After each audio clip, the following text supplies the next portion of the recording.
ladies and gentlemen, we're looking at 10.3. So do you guys get what the theme of chapter 10 is about? Circles, right? So now we're going to apply properties of chords. So we talked a little bit about secant. We talked a little bit about tangent. Yesterday we talked about, you guys talked about different kinds of angles and arcs. Lots of arcs. Today we're talking about chords. In a plane, an angle whose vertex is the center of a circle is called a central angle. So let's draw a picture of it. So we've got a circle. If the angle goes through the center, it's called a central angle. If the measure of a central angle is less than 180, it's a minor arc. If it's more than 180, it's a major arc. If it is exactly 180, it's a semicircle. The measure of a minor arc is defined by the central angle. The measure of a major arc is defined by 360 minus the minor arc. Two arcs are congruent if they have the same measure. Arc additional positive. The measure of an arc formed by two adjacent arcs is the sum of the measure of the two sums. So that's pretty simple. I know it's a lot of words for that, but yeah. These two arcs added together are the big arc. That's all I'm saying. What? This one, arc A plus arc B is arc A plus arc B. So it's arc A. Yeah. So if arc A was 70 and arc B was 60, what's 70 plus 60? Yeah, that's the answer. Okay. Theorem 10.3. In the same circle or in congruent circles, two minor arcs are congruent if and only if they're corresponding chords. In the same circle or in congruent circles, two minor arcs are congruent if and only if their corresponding chords are congruent. Now it's kind of like what I showed you. So if we've got two congruent circles and we have two minor arcs, they're congruent if and only if their chords are congruent. So, I know that was so hard to see because it's a tiny little circle. Okay, the answer to this is right here. So here's an arc. Here's a chord. Here's an arc. Here's a chord. If this chord is congruent to each other, the arcs are congruent to each other. And we'll do stuff like it. Or if we do something like this, this is a better one. So we've got these two arcs right here. They're congruent because these two chords right here are congruent. Okay. If one, what? Yes. That's why it's called if and only if, because it's a biconditional statement. So the direct is true and the converse is true if it's a biconditional statement. If one chord is perpendicular bisector of another chord, then the first chord has to be the diameter. If the same circle or in congruent circles, two chords are congruent if and only if they're equidistant from the center. Okay, so this is all going to disappear because my computer is weird. And we're going to scroll down. Oh, it's back. Just for a second. I'm glad you guys are all still excited when it does things. All right. All right, let's do some of these examples. Okay. So, if I know that P to N is 135 degrees, I want to find the measure of arc MN. So I want to know this right here. Well, if you split it in half, it's going to have to equal 180. So. But we can't split it in half, really. Okay, P to A. Let's just say you did. Wait, P to M is what? P to M is what? 135. 135 too. What does circle add up to? 360. So 360 minus 135 minus 135 is what? What? No one has a calculator out? I was grabbing it. 90. 90. That's definitely not 90. I ended up making 130 and 12. Scale. I remember these are not drawn scale. Because I did 360 minus 135 minus 135. And we see why 135 and 135 are. All right. This is 85. This is 65. we know that arc MN is congruent to arc QP. So, what is arc MN? Yes, ma'am. 105. 105. Why do you think it is 105? Because I get 65 plus 85, and then I minus it this. And you got 210. and then divide that by 2. divide it in half because both of these have to be the same. So how do you what are the 65 and 85? You said 105. These arcs right here. And this arc right here. But like where do those lines go? To that T? So you draw lines into that? What are those little lines? These lines just mean those two sides are congruent. I know that. But like you're saying like the 65 and the 85. I know it does come from those arcs, but like Oh, if you want to look at a central angle, just in case you want to know from a central angle, yes, it'll be over right here. just be like that and then Yes. But the central angle and the arc are different things. Okay? This is the arc. That's 65. All right. So see, we know this is 130. I want to know what M to N is. If these two are the same, that means these two are the same. Which means this has to also be to this. So what is M to N? Yes. 50. Okay, let's turn it over.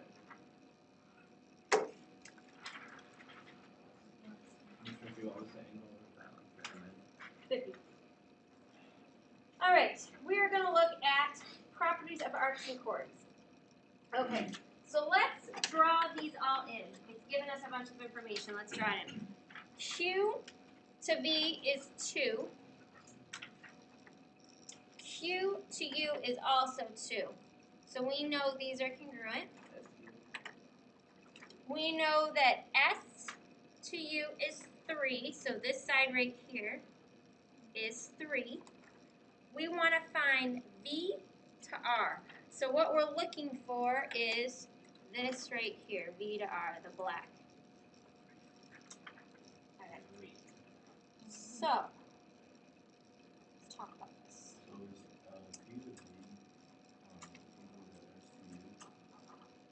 Is P to V equal to S U? yeah, because we have Q to V and Q to U.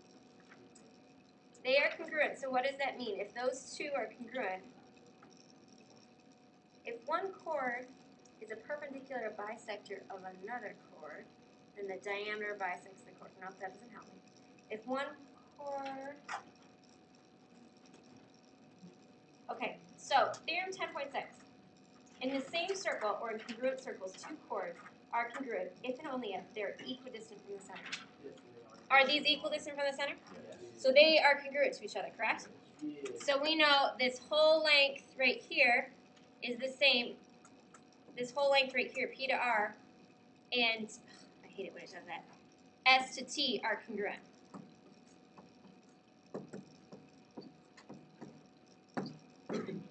Okay, so can't see the middle of this anymore. This is 2, this is 2, this is 3. Can I do anything else? No. Okay. So the problem is, do we know that these are bisected right in half? Yes. Do they form a right angle? They're perpendicular. Do we have anything that says that? Do we know that they're perpendicular bisectors? Yes. No, we know they're perpendicular. We don't know they're perpendicular bisectors. We'll just say Okay. So, what do we know about these? Because I think this is 3 as well. Because I think the whole thing is 6. We must know that it's a perpendicular bisector. I agree. So B to R is 3. All right. Let's look at B.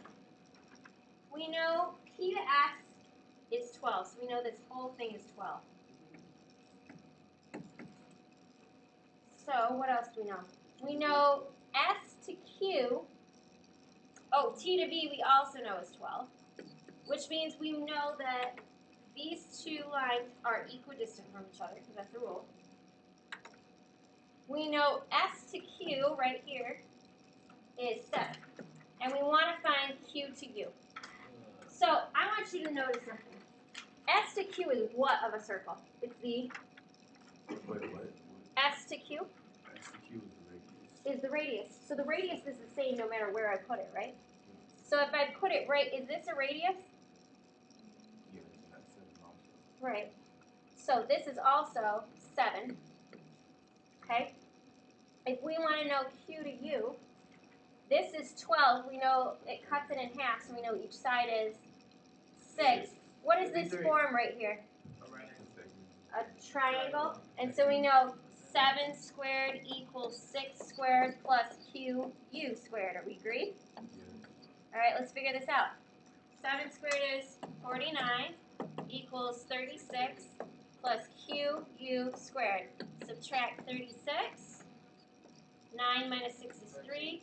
4 minus 3 is 1 equals QU squared. Let's just leave it as the square root of 13 equals QU.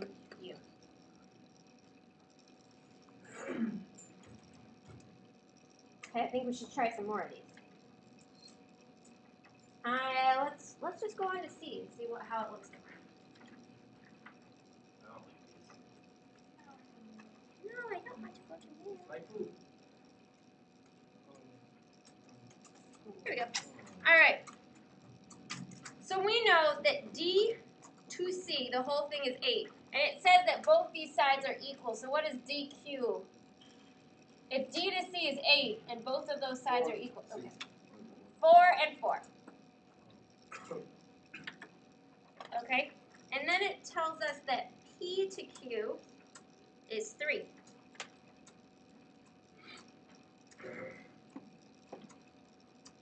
And we want to find A to P. So A to P is also the what of this triangle? The radius. A to P is the radius. So could we find? Didn't you make like a triangle like you do from P to C? Yeah. And P to C is congruent to A to P, right? Because they're both radius. Both the radius. You don't have to write this down. I'm just writing that so we clarify in wide strip. Okay, so I'm going to go 3 squared plus QC, so plus 4 squared, equals PC squared. So this is a 3, 4, 5 triangle. How can I tell? Because there's 3, 4, so the other one has to be. Because that's called a what? Pythagorean triple. Okay. Let's look at B. It's D, I mean, excuse me, I don't know what I'm talking about. A to B, so this whole length is 10. Okay? And we know that D to E, this whole length, is 10. And the radius is 6. What one is the radius? C to E. C to E. This is a radius. So this is 6. And it wants us to find C to P. So C to P and C to Q are going to be the same length, right? Yeah. So C to P squared equals 6 squared. No. What's my hypotenuse? 6. 6 squared equals C to Q squared plus what? Not 10, but 5. So I get 36 equals CQ squared plus 25. Subtract 25. We get 6 minus 5 is 1. 3 minus 2 is 1 equals CQ squared. We square root each side. And we get the square root of 11 equals CQ. You can change it into a decimal if you want. It is not decimal. What are we going to use this in real life So geometry is this great thing because you're not always going to deal with circles in real life. But what you are going to